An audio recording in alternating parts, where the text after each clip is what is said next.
À côté de Boulogne, au-dessus de Brecrec, on trouve la colline de la Warrocrie.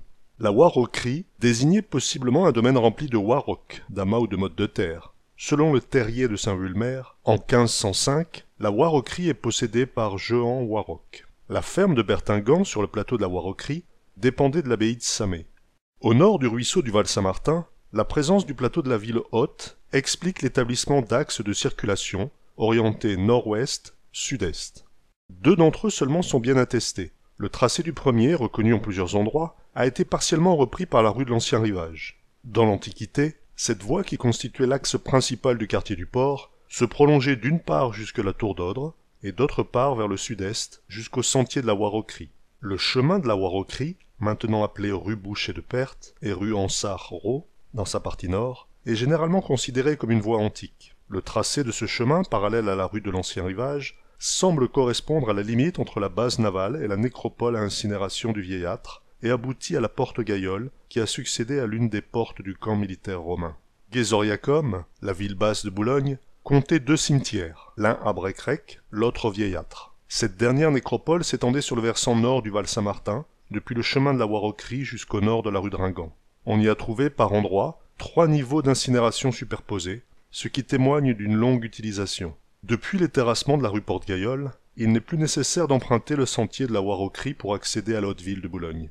Lors du siège de Boulogne en 1544, les troupes anglaises s'installèrent logiquement sur les hauteurs qui entourent la ville de Boulogne. Au niveau de la Warrocrie, ce sont les soldats du corps d'arrière-garde de Lord Surrey qui établirent leur campement.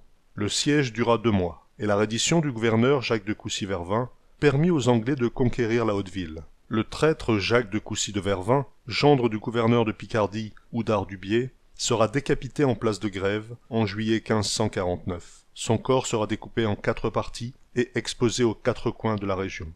Durant le camp de Boulogne, en 1804, une position militaire fortifiée fut établie au niveau de la Warrocrie.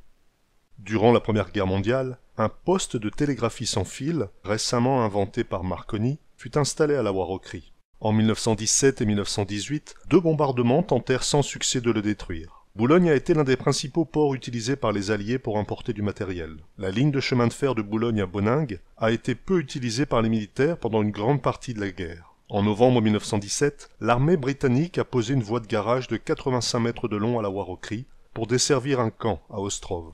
À partir de mars 1918, un train à 6 wagons circulait chaque nuit de Boulogne à la Warrocrie pour acheminer les fournitures.